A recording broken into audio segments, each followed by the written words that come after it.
হবে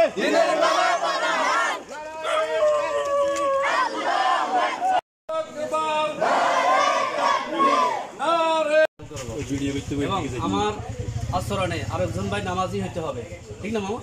এটা আছে। তো আমার একটা সিগারেট বিক্রি করার কারণে বা একটা কিছু দিনের বেলা বিক্রি করার কারণে হয়তো একজন ভাই হয়তো সে ছোট দেখা যেতে, হয়তো সে বালক হইতে পারে, কিন্তু বালক হইলে তো রোজা ফরজ, ঠিক না? এই বিষয়গুলো একটু মাথায় রাখি ব্যবসা চালিয়ে যাবেন ইনশাল্লাহ। দিনের বেলা যাতে কোনো অবস্থাতে কেউ রোজা ভাঙার কোনো সুযোগ না আপনার কারণে আপনি তো রাখবেন, ঠিক আছে?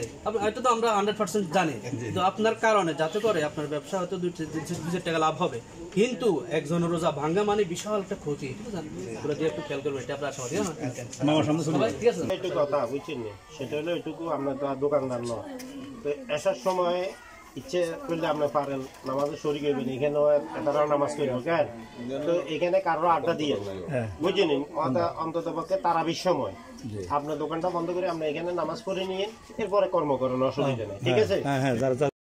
আলহামদুলিল্লাহ। এখন আমরা কিন্তু রমজানে এই মুহূর্তে যদি আমি মারা যাই তাহলে আমার সব অনেক অনেক হবে।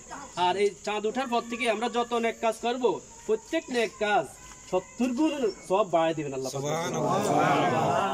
আমরা নেক বেশি বেশি করব, মোবাইল নিয়ে পড়ে থাকবো না, টেলিভিশন নিয়ে পড়ে থাকবো না, ব্যবসা বাণিজ্য তো করবো, হালাল কামাই, ঠিক না? আমার ব্যবসার কারণে আরেকজনের তরাবির নামাজের যাতে করে ক্ষতি না হয়, এই জন্য তরাবির নামাজের আজান দেওয়ার সাথে সাথে, এশার নামাজের আজান দেওয়ার সাথে সাথে আমি শাটার বন্ধ করে আমি নিজেই মসজিদে চলে যাব।